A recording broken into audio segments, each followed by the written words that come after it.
Hello, my name is Melinda Frost, and I work for the World Health Organization's Health Emergencies Program. I'm going to talk about risk communication and how it can be applied for emerging respiratory viruses. The learning objectives for this section are that by the end of this, you should be able to describe key risk communications concerns for emerging respiratory viruses, list at least 3 barriers for effective uptake of health advice, and identify some key interventions for operationalizing risk communication during an outbreak or an event. There's several unique factors when it comes to risk communications during an emerging respiratory event. Things that remain typically common are that people need to have good respiratory hygiene and good hand hygiene. Sometimes we're really worried about human-to-human exposure of a respiratory virus. Most of the time we are. And sometimes food exposures can come into play. What we're thinking about when we think about human-to-human transmission is that we're talking about droplet precaution. And that's when somebody coughs or sneezes and fluid comes out a little bit, and that may, cause somebody else near you or near a person that's infected to breathe it in, which then spreads the disease. So these are 3 areas that we need to kind of focus on in terms of communication. So the important thing about emergency risk communication is that it's the real-time exchange of information and advice and opinions between experts or officials and people. That means that these things happen very quickly, and you have 2 sort of different groups of people. You have experts or officials, and then you have the affected population. The interesting thing is that during an emergency, these 2 people are almost speaking different languages. Experts and officials are really thinking about it from a scientific or a management perspective, and the people who are affected are really thinking about it from their own personal life. How does this affect me? How does it affect my family? And surrounding this whole thing is this emergency that's going on, this respiratory illness, and it really can affect sort of the social well-being and the economy where these individuals live. So the purpose of risk communication is that people can make informed decisions to mitigate the effects of a public health hazard, such as a disease outbreak. So this is really important. What we need to know is how people think, what their lives are, what sort of decisions are they going to make that can help or hurt during an event. So in emergency risk communications, we often also work with community engagement. You saw the title of this section was called Risk Communication and Community Engagement. And there's several different domains that come into play. It's communication with populations, and it's a lot of social science interventions, really learning about the people. It's a people-centered approach to learn what their lives are like, what they care about, what language they speak, what level they speak it at, what access to healthcare do they have, and so on. And also it includes mass communication, radio, television, print media, and even social media as well. All of this rolls together and then enables us to better communicate in a way that populations can understand and they can adopt the behaviors that we're recommending. So there's several points during an outbreak where communication becomes key. So prior to an emergency, we have anticipation or preparedness. So there's lots that can be done with risk communications prior to there being an event. You would be amazed at how many things that could be already done. Message testing with what you imagine might be affected populations, making sure that you have a coordinated effort. So you're coordinating with potential partners during an outbreak. You're utilizing existing networks. You're training staff to be able to deal with this, and so on. The next step could be early detection of an emergency. And this is a critical time when it comes to risk communication, because that first moment of communicating can really make or break a response. It's really important to get that first message right, and it's really important to be one of the first voices during an emergency. Then throughout the epidemiologic time frame, we see things like containment and mitigation. And communication, emergency communication, is a 2-way loop with the affected population and responders to ensure that communication and messaging is getting to the people that need it in the way they need to hear it. So one of the key concerns when it comes to an emerging respiratory illness is that there could be cross-infection in hospitals that are caring for patients. This is called nosocomial or hospital-acquired transmission. This is when there's human-to-human transmission that's occurring in hospital waiting rooms or potentially in hospital rooms and so on. It's an important area for healthcare workers because they have a lot of work to do to ensure that there's infection prevention and control measures and that they're in place during treatment, during an outbreak. It's really important that there's immediate implementation of infection prevention and control measures as soon as there's early identification of patients. And this is a responsibility of healthcare workers. And so that's another target audience that we need to be able to communicate with prior to and during an emerging threat. In some emerging respiratory illnesses, they can be caused by direct close contact with animals or consumption of raw animal products like milk or meat and so on. This is a difficult thing to communicate sometimes because it can be a very cultural situation depending on the population that you're working with. So to communicate that maybe those aren't the healthiest behaviors can be rather difficult to work with in a community. So it takes a lot of engagement with the community to understand where they're coming from and what their information needs and what their behavioral motives are and so on. When it comes to emerging respiratory illnesses, it's important to think about the types of people that may need to hear different messages and have a different reaction in order to mitigate the effects of this emergency. In this case, sometimes it'll be authorities and spokespeople for governmental organizations. Healthcare workers are certainly an important target audience, but they're also an important messenger. Healthcare workers are among the most trusted group of people worldwide. So we both need to communicate with them in order for them to be able to treat and stay safe, but we can also rely on them to be messengers to affected populations. Hospital management personnel, non-governmental organizations and community organizations, influential people, travel and tourism sectors, animal health officials. All of these individuals in some way can be both the messenger, but they're also a target audience. Okay, and when we really talk about target audiences, many times I hear people say, oh, or governments, ministries of health say, oh, we're going to communicate with the general public. Really, we try to think about the fact that you shouldn't just communicate with the general public, that your messaging won't be exact enough to really resonate with your target audience. So we like to, promote the idea that you think about individual segments of a target audience or a general public in a way. So some of these groups may, again, be healthcare workers, patients, their relatives, the community they live in, home caregivers, families and influential groups in the communities. They're often a very good messenger to the communities. Maybe people who are traveling to and from affected countries, and a population that may have animal exposure, veterinarians, farmers, and so on. And then you also have to think about other vulnerable groups, including, maybe migrant workers, depending on the country or the place that you're working with. Many times in communication, we can start off with what we call a message map. And it's a general message that can get to a community that will answer some basic questions. This is an example of one that's meant for, again, the general public. It'll answer the question that maybe everybody has, which is, how can I avoid contracting the virus? And so you see here that there's one key message and then 3 supporting messages under it. So the idea is that the key message is really the one thing that you really want to recommend to your audience to do to help avoid contracting the virus. And then the supporting messages are the things that help support that key message. So this is an example where our key message is frequently clean hands by using alcohol-based hand rub or soap and water. Your supporting messages will have things to do with, well, why do you do that? Well, you need to keep hands clean, and you also want to avoid touching your eyes, your nose, and your mouth with unwashed hands. And when your hands are visibly dirty, this is how you want to wash them. You wash them with soap and water for at least 20 to 30 seconds, or maybe you can hum the happy birthday song from beginning to end twice under running water and wipe your hands dry.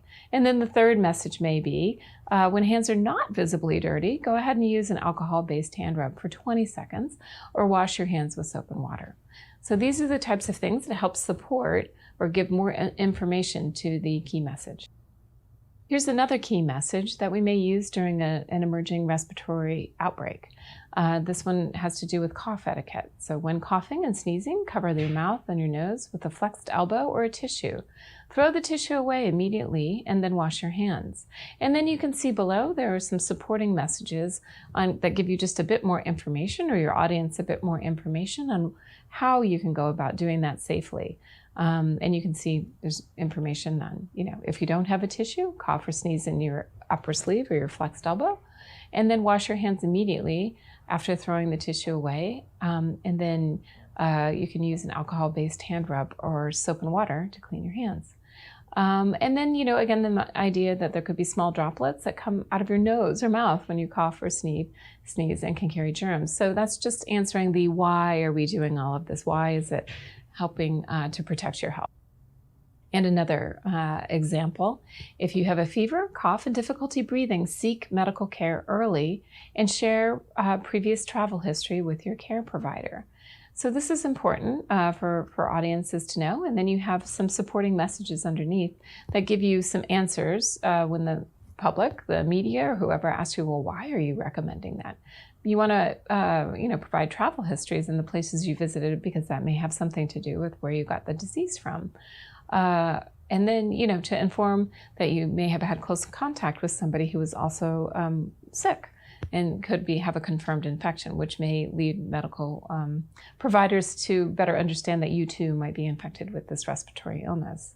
And then inform them maybe if you have visited an animal market or consumed animal products. Again, another hint as to why the target audience may have caught this disease. The most important measure in stopping respiratory outbreaks is to practice proper hand hygiene. And that's simply washing hands with either soap or water or an alcoholic antiseptic for about 20 seconds. You need to do this before, if you're a healthcare worker, before touching any patients, before any procedures, after you've had contact with bodily fluids, even touching patient surroundings, and before and after wearing PPE, which is personal protective equipment. And then it's important to perform hand hygiene after contact with respiratory secretions and contaminated objects. And that's for healthcare centers, but it's also these processes of washing hands for 20 or 30 seconds, either with an alcoholic-based hand rub or soap and water, are really, really important for just individuals in an emerging respiratory outbreak. Overall, what we're looking for is respiratory etiquette, and that means things like covering your cough or your sneeze with a tissue or your flexed elbow, making sure that if you have a tissue, you throw it away and then wash your hands immediately afterwards. Sometimes if somebody's having respiratory illness, they may be asked to wear a mask. And the reason for this is that we're trying to avoid droplets. If somebody coughs or sneezes, sometimes these droplets are projected and other people can then breathe that in, and then that spreads the virus around. And just always, make sure that there are bins close by so people can throw away tissues, and that there are hand washing facilities nearby, or alcohol-based hand rub is also an important measure. Two very important behaviors during a respiratory outbreak are for individuals to wash hands frequently. We usually recommend with the alcohol-based hand rub because it's very effective if hands are not visibly dirty. If they are visibly dirty, then it's important to wash hands with soap and water. When coughing or sneezing, it's important to cover your mouth with a tissue or your flexed elbow into your sleeve if you don't have a tissue. Then you throw away the tissue and make sure to wash your hands afterward. If you're not feeling well, it's important to see your doctor or healthcare worker if you develop a fever, a severe cough, and it's difficult if you're having difficulty breathing within about 14 days after you're returning from an area that may have had an outbreak of a respiratory illness. It's important to inform your healthcare worker if you've come into close contact with a person that may have had a fever or a cough. When we say close contact, typically what we mean is a family member or somebody you're caring for, maybe somebody that you sat close to for a long period of time that you may have gotten coughed or sneezed on. or even we say close contact could be somebody who's about 1 meter away, but typically we mean sort of a family relationship, people that you're living with and sharing meals with and so on. And it also may happen if you have visited an animal market or consumed animal products. These are important factors that could tell doctors whether or not you've been infected with respiratory illness. One of the important reasons that we use risk communication and community engagement is that we're working with different communities which all have different cultural and traditional practices. These things vary from community to community. And some of the factors that really matter when it comes to taking care of individuals who may have respiratory illness is that healthcare practices may change, and the way that families take care of sick family members may change from community to community. Communities may have different health-seeking behaviors, or they may have a lack of access to healthcare. Close family contacts, living in close quarters, that's really going to affect how people may or may not get ill. And then there's also a factor about traditional foods and whether or not they're well cooked, which may also lead to further disease spread and so on. A big issue when it comes to risk communication is the trust or lack thereof in authorities. People are always, when they hear information, they're wondering whether or not they can trust the source that the information is coming from. They're asking themselves, is this source credible or reliable? Do I have trust in this person or this individual, the spokesperson or social media that's giving me this information? And do I understand what the information is? Is the guidance consistent across several different channels? Am I hearing the same recommendations on television as I've heard from my doctor, as I've heard from my next door neighbor, as I see on social media? These things of consistent messaging, it really, really matters, particularly when it comes to an emergency. Many times the community may not understand how disease is transmitted. They may have their own beliefs about these things. So understanding what it means when we say human to human transmission, and maybe how people could get a disease from different travel and transportation that they may have done or come into contact with. Maybe that they could have gotten infected at a hospital or a healthcare center, or even just a mass gathering. Why these things are so important when it comes to a respiratory outbreak. And then potentially contact with infected animals or their products. These things matter, and people have to understand that how the risks may come into play with any of these different issues. It's important to understand that different populations are going to have different access to information. People are going to have preferred trusted channels of information. Some individuals may choose to get all of their information on social media. Some may choose to trust their healthcare provider more. So it's really important that you know your audiences and know where they're going to seek information, and that you're using the language that they use, and that they can understand the information that you're giving to them, whether or not it's written or you're using pictures and so on. So it's important to make sure you're using the information sources that people typically use, and then using the language of those individuals as well when you're giving health protection information. It's really important to be first, be fast, and be frequent. That first announcement during an emerging respiratory outbreak is critically important. It's important because that allows the population to know who to listen to, who to trust, and where their further future information is going to come from which authority. Throughout the course of the outbreak, it's important that more awareness about the disease, the situation is constantly updated, particularly among healthcare workers at populations of risk. Things are often changing quite a bit, and that means there's a lot of uncertainty. There are a lot of unknowns. And it's important for public health authorities to explain that uncertainty and say outright, listen, there's a lot we don't know right now, but we're learning. We're trying to find out more, and we will let you know as soon as we know more information. Even when you don't have more information, it's important to update the population on a regular basis with the information that you do have. It's important to be proactive in information too, getting out information through several different channels and resources, again with frequent updates, and always telling the population where they can go get more information. One of the key important things about risk communications is that it is really intended to help people make informed decisions to protect their health and the health and well-being of their family.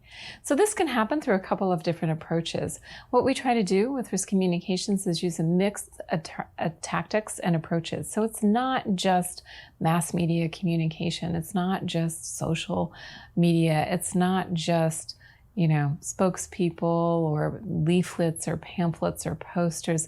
It's a mix of things. What we're really trying to do is get the same message through several different channels. So people are hearing the same recommendations and they know what to follow. So if they hear it again and again, they're more apt to follow those recommendations. People get really concerned when they actually hear conflicting messages. So one of the one of the key things about risk communication is consistency of message and repetitive and in message giving to the target audiences. So the next important thing is that you have to really identify and manage rumors or misinformation pretty quickly. No matter what, during any emergency, there's always going to be rumors. Some can be really harmful, where it really can have an adverse effect on a public health outcome. Those are things that could actually maybe they're recommendations for false medication, or they're telling people to take behavioral decisions that are not going to help them mitigate the disease and so on. And some are just really more reputational in nature, but nevertheless, it always happens. This is one true thing that happens during any emergency. And another area is that it's really important to develop easily understood materials in languages that your target audiences are using, and again, through the preferred channels of communication.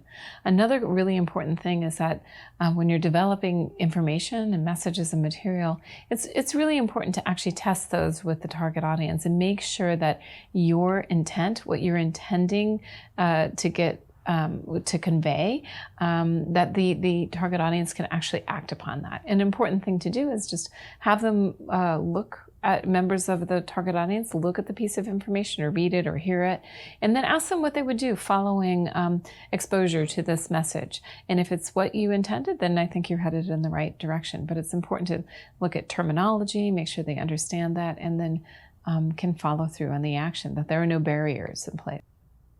So when we talk about risk communication, it's really truly a mix of media communication, other mass awareness initiatives, posters, pamphlets, other IEC materials. We're talking about social mobilization and being able to work directly with communities, at-risk communities, and get them involved in the decision-making process, a very people-centered approach. We also engage with partners and communities because, in public health, we can't always do it ourselves. We may not be the most trusted voice in the response field. So we really try to work with people that work with members of the target audience on a daily basis. We also, use typical, press things like press statements and public announcements. But what we're really going for is more of a two-way communication with affected populations. And, there are great options these days. Well, there's been great options for a while: hotlines, radio call-in shows, and really monitoring a responsive social media system. So what we want to do is hear regularly about the questions, the concerns, any misinformation that may be out there from members of the target audience, so that we can change the strategy of our communication and address those misunderstandings. So again, hotlines are a great way to do that because you can get frequently asked questions and you have a live person that can kind of feed back the proper responses. And of course, social media moves at such a rapid pace, we really do quickly get what rumors and misunderstandings are out there. Some other really good measures for two-way communication is talking to healthcare workers, because again, they're going to get the common questions that people have about the disease outbreak and so on. So it's important to develop that two-way communication now, so you understand where the population is coming from and what kind of information they may need to, protect their health.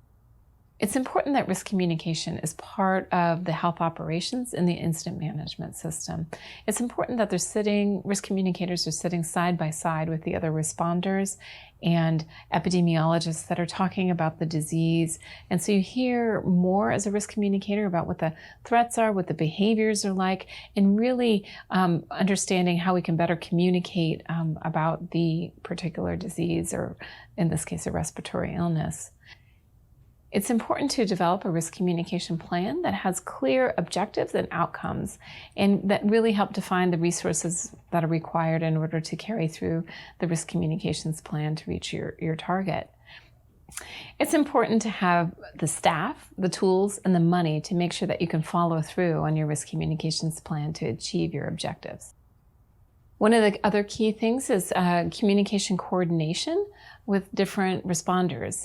If you're a Ministry of Health and you're dealing with a respiratory illness that maybe had an animal host, you really need to work closely with the Ministry of Agriculture or other responding ministries just to make sure that your approaches are similar and that you're trying to reach the same target audiences, or different ones that you're, more easily reach out with different communication mechanisms. But again, with consistent and frequent communication. That comes into play when you're doing rumor monitoring with key stakeholders and partners, because they may be hearing different questions and misinformation that you're not gathering, you're not able to gather from your perspective.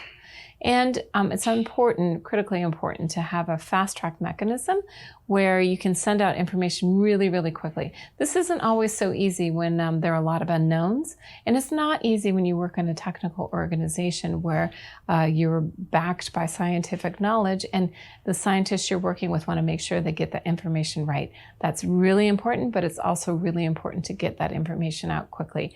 And one way you can do it is making sure that you have just a few key people that can quickly clear information and get it out as quickly as possible to the affected population. Another important part is that you have a system in place where you can monitor social media and media for rumors and misinformation, and then counteract that with a change of communication strategy.